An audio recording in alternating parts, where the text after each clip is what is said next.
que o jogador perdeu o mercado também, não só pelo perfil técnico, Sim. pelo perfil físico, porque os clubes primeiro buscam a adequação do jogador, né? Buscam um perfil, uma obediência tática e tal. Sim.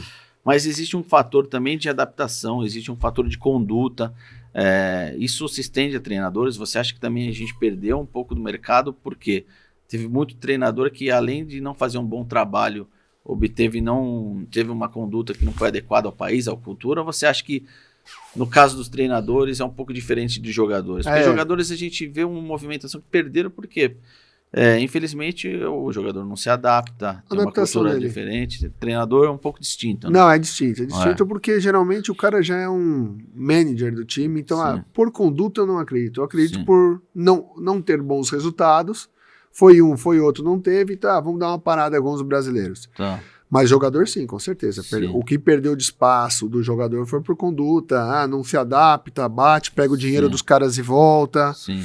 E eu acho que tudo isso é muito importante, mas acredito que tá mudando bem no Brasil. Os últimos 2 anos mudou, tá dando uma melhorada. Eu já tive alguns problemas, putz, se eu contar para vocês, eu tive uma transferência que a gente fez, a primeira coisa que a gente fez, além de acertar o contrato, o jogador ganhou um carro. E o carro era da cor do clube.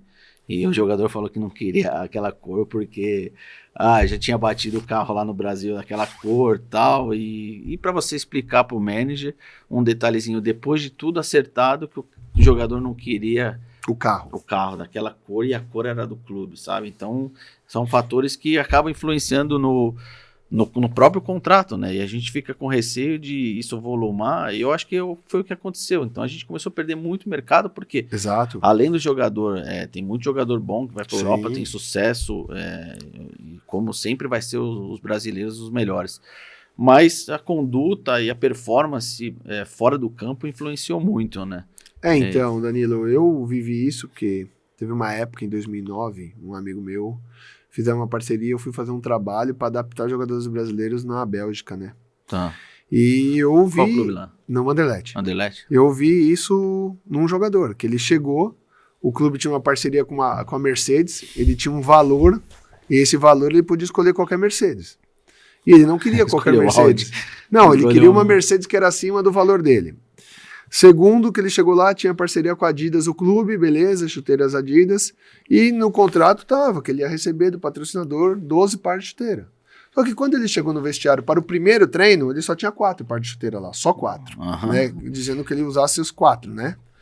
E ele não entrou em campo enquanto não deram as outras chuteiras para ele. Então você imagina, o brasileiro tem esse problema, o jogador. A gente pode avaliar isso por nível cultural? Sim. Eu acredito que seja parte cultural isso, tá? Mas também, tipo, uma falta de gestão do agente que vai fazendo a cabeça do cara, trabalhando esses conceitos. E hoje, é igual que a gente estava conversando em off, o treinador tem uma função diferente. Ele não é só o treinador de campo que meramente passa o treino, passa a tática. Ele tem que gerir um grupo. E essa gestão de pessoas hoje é muito importante. É um desafio. Porque você está lidando com 35 atletas, cada um num nível cultural diferente, cada um num nível financeiro diferente. Então isso interfere muito.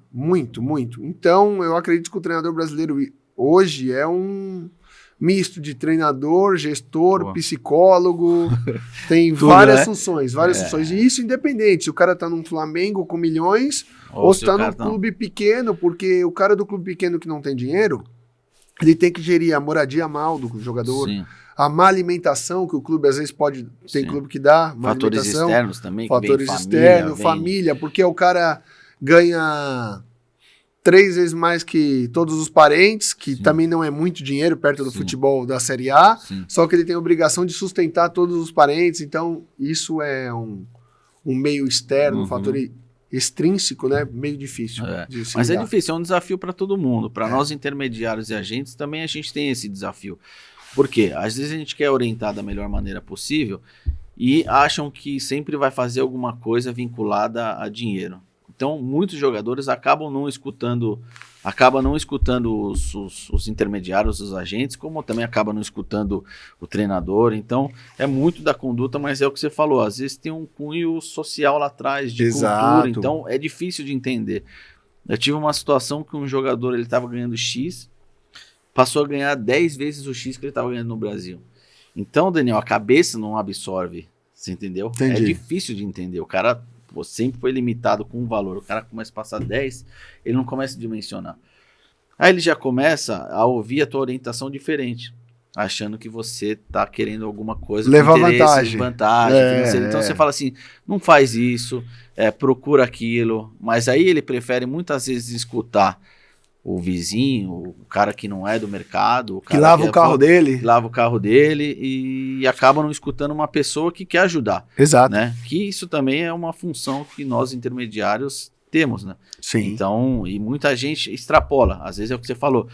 A função do agente é orientar, ajudar, negociar o contrato. Pô, a gente não tem a função de levar o filho no shopping, lavar o carro do cara, pode dar uma orientação. Então, acaba muito... A gente tem também essa dificuldade, mas volta no que você estava falando, acredito... gerir pessoas Então, eu acredito que desafio. Ainda na sua área de agente e no mercado que você atua também, numa parte da Ásia, Singapura, Brunei, você acaba lidando com jogadores que não são da Série A do brasileiro, exato, que geralmente são de uma Série C de brasileiro, acredito, série mais C, ou menos, B.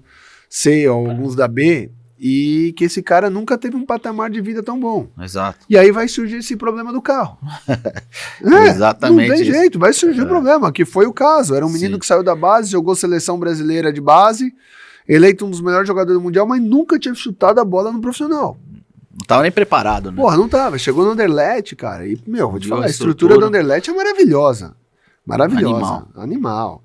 O cara ganhou uma cobertura pra morar. Mandaram ele mobiliar o apartamento do jeito que ele quisesse. O do jogador durou 6 meses no clube, cara.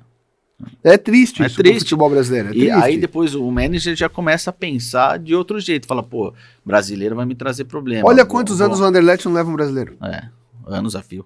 E um dos scouts mais importantes do Anderlecht é o scout da América do Sul, que vive no Brasil. Sim. É nosso amigo, a gente tem contato com ele, e hoje ele tem muita dificuldade de levar brasileiro. Tá levando argentino, leva uruguaio, mas não leva brasileiro por causa disso. Nessa brasileiro janela, vai criar problema. Nessa janela eu tive contato com o Brude. O atual campeão. Sim. E conversando com o manager, ele falou, nossa prioridade não é brasileiro. Assim, na lata.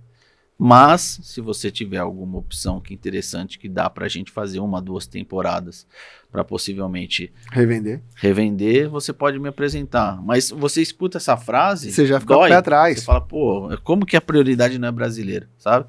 Por quê? Porque ele teve problema, ele me explicou, eu não vou citar nome, mas puxar a ficha lá do Brode vai saber quem é o brasileiro que foi pra lá, não teve uma conduta profissional e acaba aí, consequentemente, arrastando um monte de gente boa que quer uma oportunidade. Não tenha dúvida.